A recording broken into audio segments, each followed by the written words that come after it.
Assalamualaikum and selamat sejahtera everyone. I'm Robin unlike Steven with the index number 11DKA22F1004.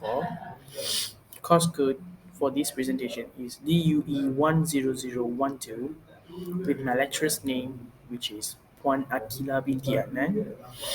So we are ordered to do oral test, which is English presentation with any topic that we are interested in. So, what I'm interested in was fish keeping. It was my hobby, and now also. So let's talk about fish keeping today. So this is an example for a gorgeous aquarium. As you can see inside, it's huge and so colorful. And this is just for a demonstration for people who are cleaning their tank.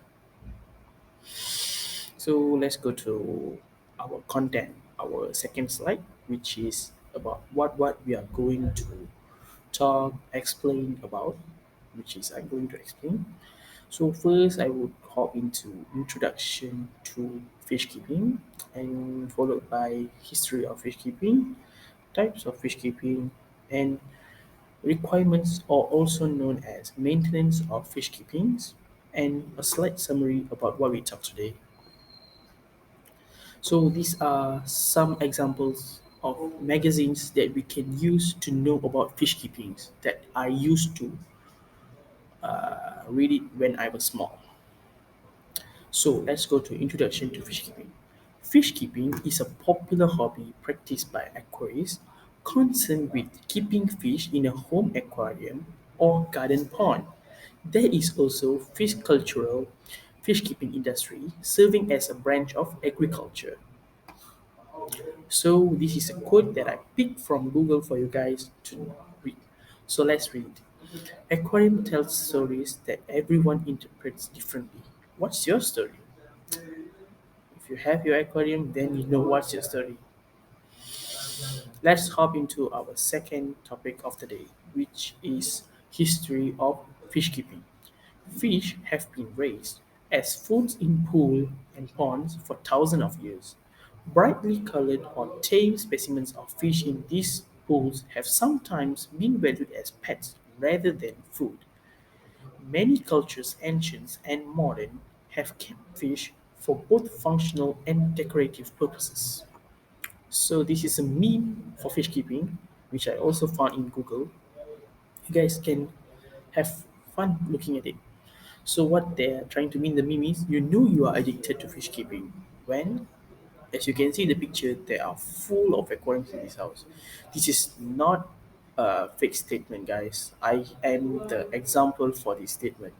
I started fish keeping when COVID started with one aquarium, but now I have around nine of them in my house, you know. So let's go to our next topic of the day.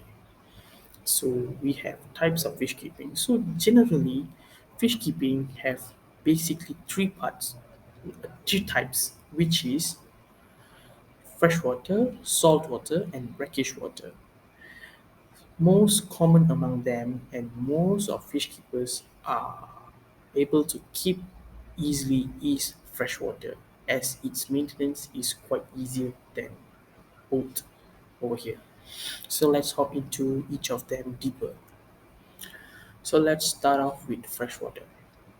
This type is far the most popular branch of the hobby, with even small pet stores often selling a variety of freshwater fish, such as goldfish, as you can see, they are so cute, guppies, oh, their tail are so gorgeous, and angelfish.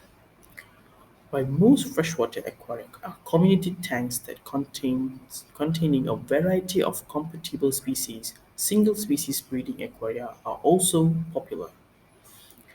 Life-bearing fish such as mollies and guppies. What does it mean by life-bearing? Life-bearing means the fish are easily to breed and to mate to get more hatches or babies. That's what they are trying to mean. Are among those most easily raised in captivity, but aquarists also regularly breed many types of cichlids, catfish, cacarines, cyprins, and killfish. Many fish keepers create freshwater aquascapes, also known as planted aquarium. As you can see, the aquarium is very green, planted full with different types of plants, water plants, where the focus is on aquatic plants as well as fish. These aquaria include Dutch aquaria that mass contrasting stem plants named for the European aquarists who first designed them. Sounds cool. In recent years, one of the most active advocates of the heavily planted aquarium was the Japanese aquarist Takashi Amano. But somehow they came to an idea of garden pond are in some way similar to freshwater aquaria but usually much larger and exposed to ambient weather. As you can see in this picture, which is this one, you can see the fishes are on a pond based aquarium. They are looking so beautiful and they are exposed to ambient weather, which is they will expose to our rain, wind, and of course our sunlight. So in the topics, tropical fish can be kept in garden ponds such as koi, goldfish, and orf work better in the temperature. Let's hop to saltwater. So saltwater, usually what does this mean? It means seawater, also known as water that contains high amount of salt. So marine aquaria is also known as saltwater aquarium. Have more specific needs and requirements, sorry, to maintain, and the lifestyle is generally more expensive. As a result, this branch tends to attract more experienced fish keepers. Why more experienced fish keepers are attracted is because saltwater fish keeping is hard to maintain rather than freshwater because there are so many particular stuff that you must maintain in order to make your fish feel healthy always. Marine aquaria can be exceedingly beautiful due to attractive color and shapes of the corals and the coral reef fish they host in the aquarium.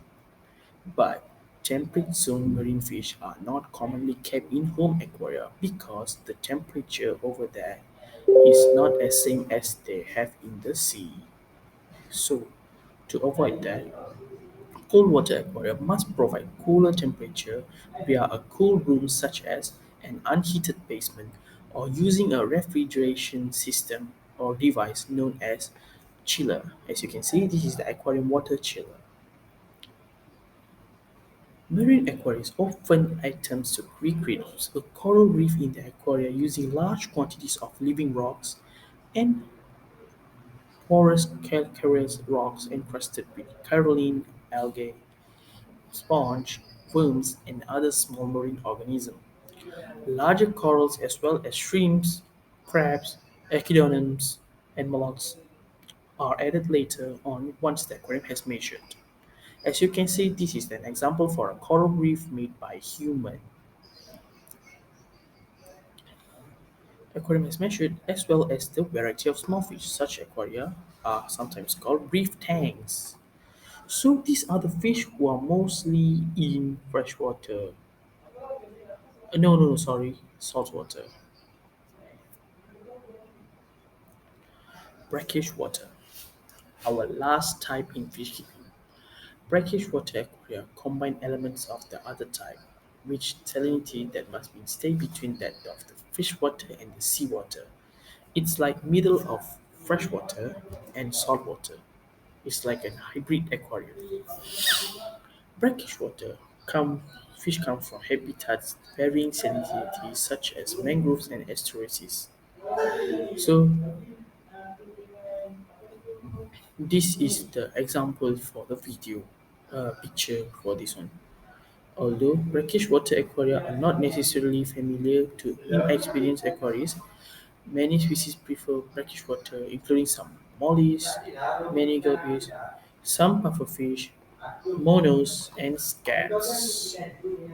So we have came to our last part. Not the last, we have summary at the last, but this is the last fact that I'm going to speak out today about fish keeping, which is the one of the basic stuff we must do for fish keeping, which is maintenance of fish keeping.